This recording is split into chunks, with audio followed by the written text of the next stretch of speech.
నా పేరు శివ సాయి చరణ్, మాది హైదరాబాద్ అండి. నాకు స్కూల్లో ఉన్నప్పటి నుంచి ఐసైట్ ఉందండి.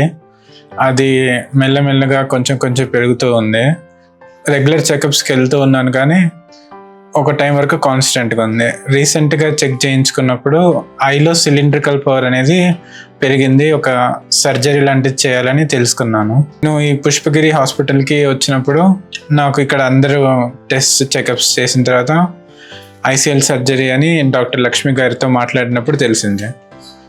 డాక్టర్ లక్ష్మి గారు చాలా ఉన్న ఆప్షన్స్ అన్నీ ఎక్స్ప్లెయిన్ చేసి ఐసీఎల్ సర్జరీ చేస్తే ఇప్పుడు మీకు నా సైట్ ముందు కంటే బెటర్గా ఉంటుంది అన్నట్టుగా ఇది చెప్పారు.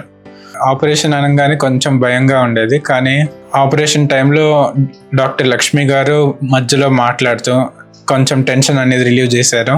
ఆపరేషన్ బాగానే అయిపోయిందండి. ముందు నాకు ఐసైట్ కొంచెం బ్లర్గా ఉండేది. స్పెట్స్ ఉంటేనే కానీ సరిగ్గా కనిపించేది కాదు, కానీ ఇప్పుడు ఆపరేషన్ తర్వాత క్లియర్గా చూడగలుగుతున్నాను వితౌట్ ఎనీ స్పెట్స్. ఆపరేషన్ తర్వాత డాక్టర్స్ వాళ్ళు డ్రాప్స్ అన్నీ వేసుకోవాలి, ఏ టైంకి వేసుకోవాలని డూస్ అండ్ డోంట్స్ అన్నీ చెప్పారు. హాస్పిటల్ క్లీన్గా ఉందండి. ఇంకా ఇక్కడ స్టాఫ్ ఇంకా డాక్టర్స్ కూడా బాగా కేర్ తీసుకున్నారు. ఐసైట్ ఉన్న అందరూ పుష్పగిరి ఐ ఫౌండేషన్కి ఒకసారి వచ్చి చెక్ చేయించుకోవాలి. మీకు బెటర్ రిజల్ట్స్ ఉంటుంది. మీ విజన్ అనేది ఇంప్రూవ్ అవుతుంది. మీకు ఏమైనా ప్రాబ్లం ఉన్నా కూడా సాల్వ్ అవ్వచ్చు. Thank you Pushpagiri I foundation.